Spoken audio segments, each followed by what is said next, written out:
You ask Tiger to calculate. This deals with linear inequalities with one unknown. The final result is x smaller than -3. Let's solve it step by step. Group all constants on the right side of the inequality. Add 2 to both sides.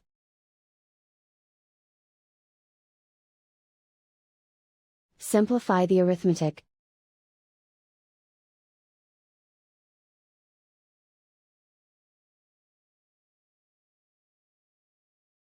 Isolate the x.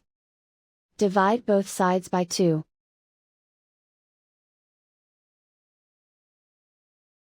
Simplify the fraction.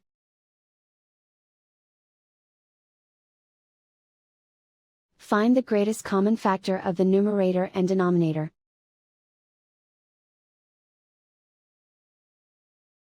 Factor out and cancel the greatest common factor.